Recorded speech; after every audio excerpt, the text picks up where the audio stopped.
पांढरी पट्टी हा वाद जो आहे तो निरर्थक आणि सगळ्यांनी मिळून एकमेकांशी मिळून मिसळून राहिलं पाहिजे अशी प्रतिक्रिया मुख्यमंत्री फडणवीसांनी दिली।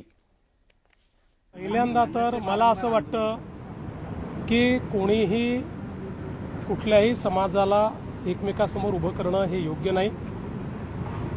समाजात तेढ निर्माण करणं हे देखील योग्य नाही। एखाद्या समाजाची एखादी परंपरा असेल तर ती परंपरा त्यांनी सांभाळली पाहिजे, इतर समाजांनी त्याचा एक प्रकारे मला असं वाटतं की आदर केला पाहिजे आणि इतर समाजाचा आदर देखील ज्यांची परंपरा आहे त्यांनी केला पाहिजे। दोघांनी एकमेकाचा आदर करणं हे मला असं वाटतं की आपल्या संस्कृतीत एकमेकाचा आदर करणं हेच महत्त्वाचं आहे।